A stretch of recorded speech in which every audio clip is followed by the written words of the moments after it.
Hey everyone, Perry here with another Collider Sundance interview for you, brought to you by the Kia Telluride. A huge thanks to them for making this all happen because it means we could talk about Top End Wedding right now. Yes. Welcome. Thank you for your time today. Welcome to Sundance in Park City because I hear all of you just arrived.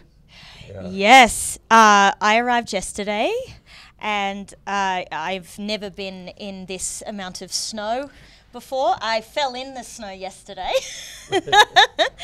I can understand. We were just talking about the hidden black ice on the sidewalks everywhere, so I totally understand. Did anybody give any of you guys some Sundance tips and tricks before you came here? Warm clothes, ultimately, and get out on the slopes as well, because like all the ski slopes are empty, which I thought would be the opposite. The ski slopes would be busy because of the festival, but they're empty. So you would think. We're all going to go skiing, right? Yes, I think we are, yeah. Definitely. Are you really? Yeah. Wow, definitely. I'm kind of jealous. I want to go too. Maybe not before the premiere? No. We should probably hold out? Yeah. Okay. Well, for me anyway, I can't do it. Yeah. Well, I'm so uncoordinated. You guys are here. I'm so excited to tell everybody about your movie, but I figured of all people, I should leave it to you. Do you want to briefly give a synopsis of the movie for all of our viewers who do not know what Top End Wedding is?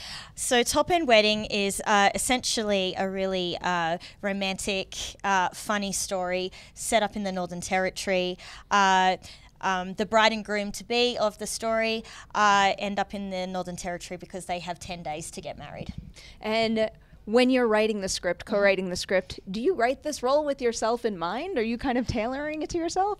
Yes, that's what Josh Tyler and I, my co-writer, always had in mind.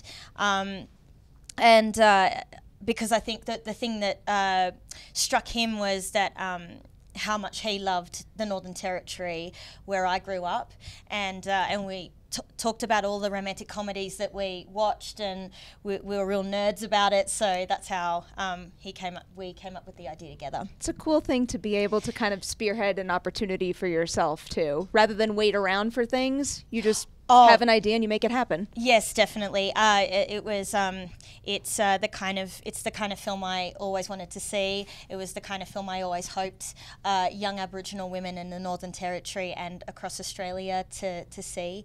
And to bring it to like an international level, it's just like, oh my goodness, this is so great. At Sundance, nonetheless, Yes. to kick it all off. Wayne, how'd you get involved here? Did the script come your way? And what kind of sparked you to the idea of knowing that you needed to direct this movie? Well, I work with Miranda in a film called The Sapphires, which we did 5 or 6 years ago, and so we had a connection. And I think we've known each other for a while in Sydney. It's a small world, a small city in some respects. But yeah, and then the script came my way, responded to it, and as Miranda sort of said, just see a film of the Northern Territory done this way. Kakadu, Darwin, Catherine, and then we go to this place called the Tiwi Islands. To introduce that to the world was sort of something special. There's sort of had a bit of a meaning to it, and it was just sort of just to get into a script like this was fantastic for me. Not a bad place to be working. How familiar were you with this region? Was all of this kind of new to you?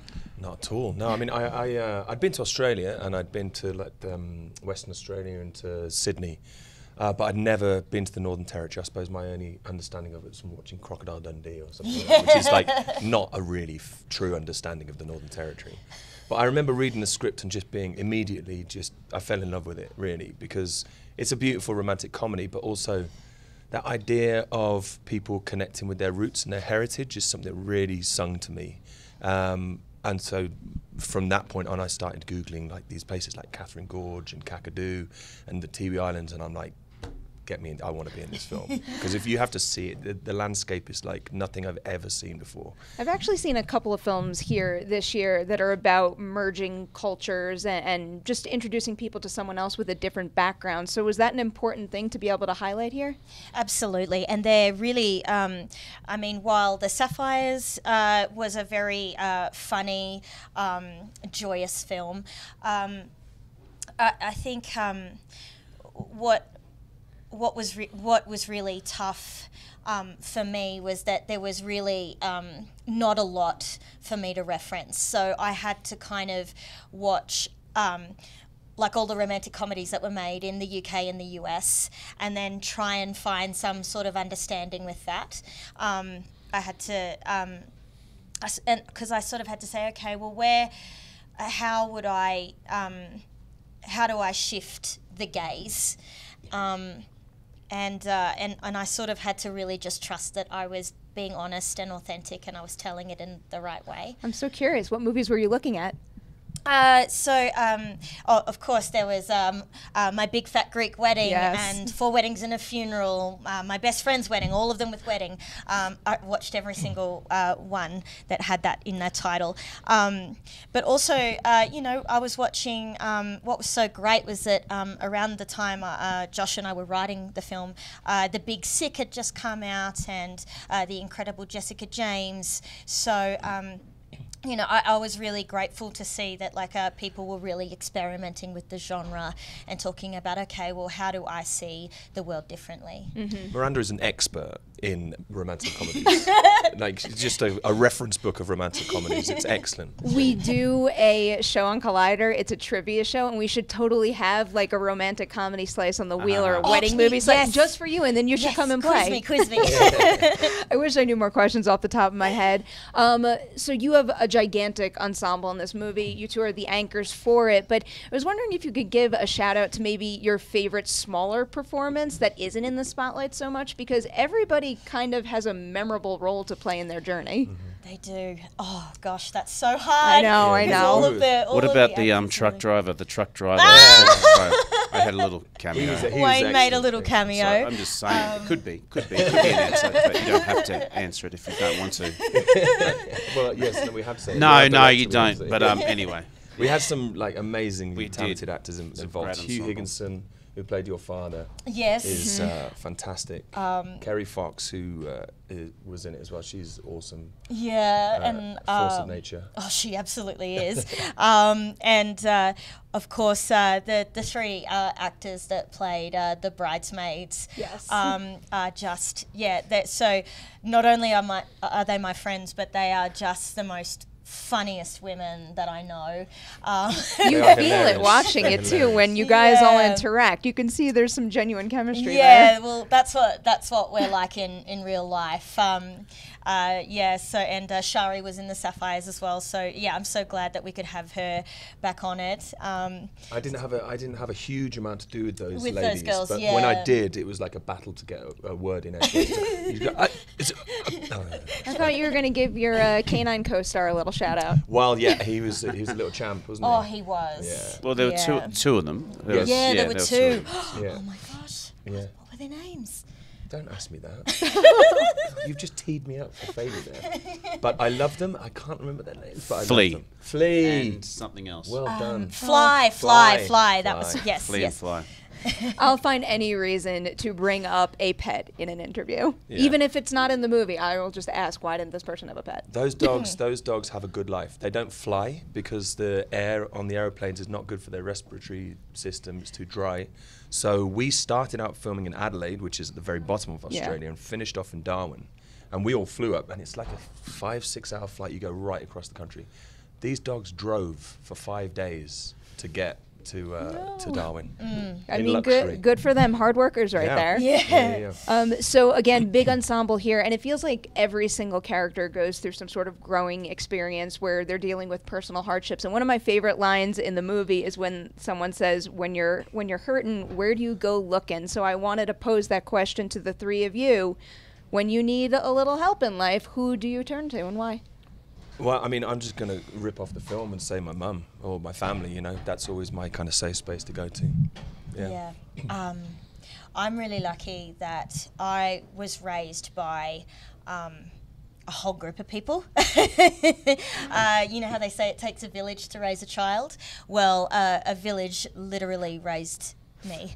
I'm so, and I think I heard LeBron say that when you get a sort of platform that you end up bringing your whole community because they're the ones that shaped you, molded you, and made you the person that you were. So this is why the film is so important to me. This is why it is a love letter, because I would not have made it when I moved to Sydney when I was 18 years old. I had no idea what I was doing, and when I was lost, when everyone told me I needed to figure it out on my own, when I'd come back to the territory, I'd recenter myself, I'd ground myself, and I'd go, okay, I'm ready to take on the big city again. I can make this dream of mine come true. Can totally understand where you're coming from with that. Home. Yes. So you just click your heels 3 times, or Italian shoes, or what have you. You know what I mean? Just do that, and then you get home. So home is the thing that sort of is constant. Right there with you guys. There are a lot of crazy, funny, silly moments in this movie. So I was wondering, of everything that we see from a comedy perspective, what was the most difficult to nail and kind of not lose control in your own humor in the moment and crack up? Oh. Can I tell mine? Yeah. So we had written this scene where, without spoiling it too much, where we've asked where the mum is, where Lauren's mum is, and the dad Trevor just turns away and goes into the pantry and hides and plays Chicago's "If You Leave Me Now,"